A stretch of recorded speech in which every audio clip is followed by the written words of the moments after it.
देखिए, ये जो तिरंगे के ऊपर भारतीय जनता पार्टी का झंडा रखा गया है, इस पे एक्शन ये होना चाहिए कि सबसे पहले तो जिस भी पार्टी ने ऐसी हरकत करी जो भारतीय जनता पार्टी है, उसके स्पोक्स पर्सन को, उसकी पार्टी को इस हरकत के लिए बाकायदा अनकंडीशनल माफी मांगनी चाहिए।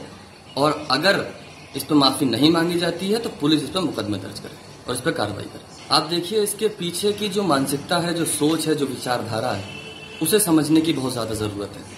क्योंकि जब आज़ादी के वक्त 1947 में कॉन्स्टिट्यूएंट असेंबली के अंदर हमारे तिरंगे को अडॉप्ट किया गया था, तब आरएसएस ने इसका विरोध किया था।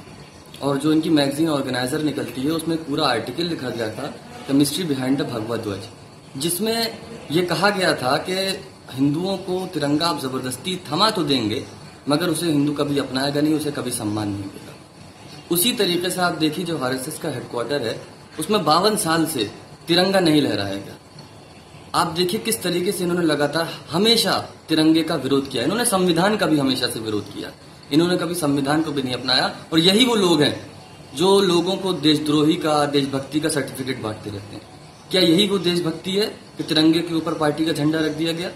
आप देखिए, इसके ऊपर एक पूरा कानून बनाया गया है, prevention to insult of national honour, जिसमें ये लिखा है साफ तरीके से कि किसी भी किस्म का राष्ट्रीय झंडे के साथ अगर कोई भी अपमान करता है, उसका कोई भी उसको बेहुरमती उसकी होती है, तो वो एक कानूनी जुर्म है जिसकी 3 साल तक सजा है।